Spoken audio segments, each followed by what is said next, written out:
Karena ini adalah ujung dari persekongkolan antara koruptor dan kekuasaan, dan korbannya adalah saudara Novel Baswedan. Betul-betul dangkal cara menyingkirkan orang kan. Ya.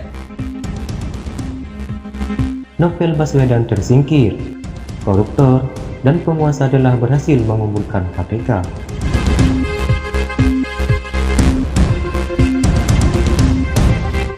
Dalam saluran YouTube Rocky Gerung Official, Rocky Gerung menyebutkan Novel Baswedan adalah korban dari hasil sekongkol antara mafia koruptor dengan penguasa. Sebelumnya, Jokowi akan memimpin KPK oleh dirinya terhadap segala sesuatu yang terjadi di dalamnya. Namun, lembaga KPK hari ini masih tidak berdaya tanpa Novel Baswedan, bagaikan pagi tanpa matahari. Karena yang publik tahu, KPK adalah diri Novel Baswedan. Dia yang paling depan hari ini di KPK. Namun, ketika tiba-tiba Novel Baswedan ditumpangkan pada hari ini, artinya KPK hari ini telah membunuh dirinya sendiri. Karena tanpa Novel, KPK tidak punya kekuatan.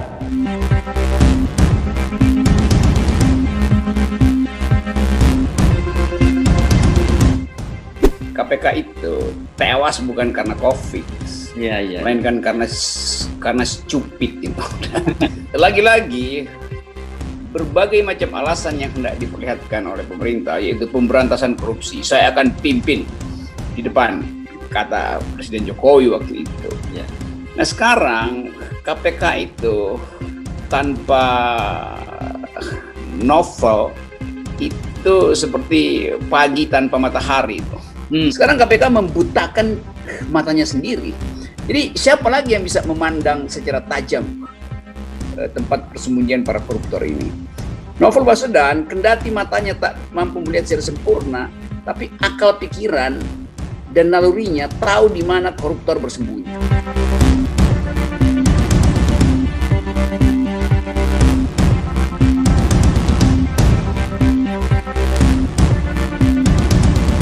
Sekarang orang yang sangat peka dan punya pengetahuan rata-rata tentang korupsi itu disingkirkan. Ini adalah sebuah kebodohan yang dipertontonkan di hadapan publik. Jadi dia, KPK itu membunuh dirinya sendiri dengan sebuah kedunguan atau dibunuh dengan kedunguan. Nah sekarang orang yang sangat peka dan punya pengetahuan di atas rata-rata tentang korupsi itu disingkirkan. Inilah monumen dari kedunguan seperti yang saya sebut tadi. Jadi dia, KPK itu membunuh dirinya sendiri dengan kedunguan itu, atau dibunuh oleh kedunguan. Kedunguan siapa ya? Kedunguan kekuasaan.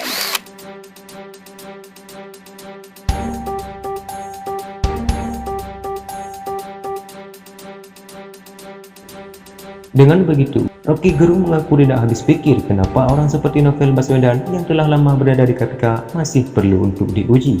Apalagi yang mesti dipertanyakan dengan Novel? Apa dia kurang setia pada NKRI? Apa dia kurang mampu mengintai, mengintip, dan membekuk koruptor? Padahal, Novel Baswedan telah rela mewakafkan dirinya untuk KPK demi membasmi mafia-mafia koruptor. Tapi atas beberapa alasan pemerintahan, Novel Baswedan diberhentikan dari KPK.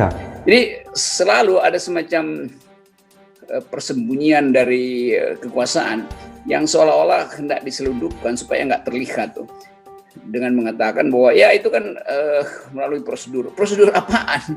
Novel berkali-kali udah ada di situ, apalagi yang mesti dipertanyakan dengan Novel? Apa dia kurang setia pada NKRI? Apa dia kurang mampu untuk mengintai, mengintip dan membekuk koruptor?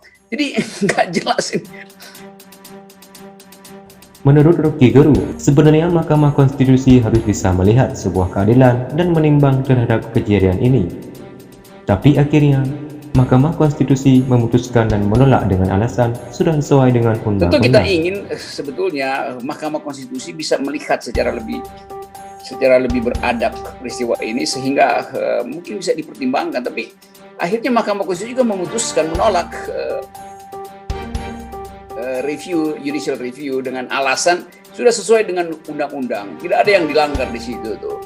Ini juga menunjukkan bahwa Mahkamah Konstitusi sekedar dia bukan penegak hukum, dia cuma penegak undang-undang.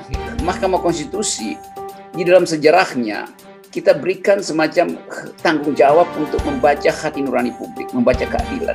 Jadi Mahkamah Konstitusi itu harus aktif untuk melihat potensi ketidakadilan, bukan sekedar membaca undang-undang. Jadi saya kira Mahkamah Konstitusi gagal memahami tugas utamanya, yaitu menjadi judicial activism. Itu yang dia nggak lakukan. Dia tidak aktif untuk menemukan keadilan.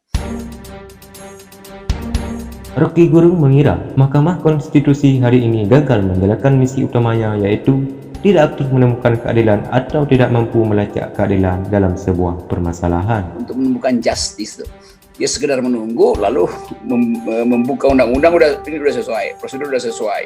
Presiden nggak tanda tangan, ya, tapi presiden kan 30 hari setelah itu berlaku. Loh, ini apologinya, padahal waktu itu presiden justru menunggu, kalau dia nggak tanda tangan, toh nanti akan berlaku juga kan. Ini gila nih apa nih? Berpikir secara positivistik aja.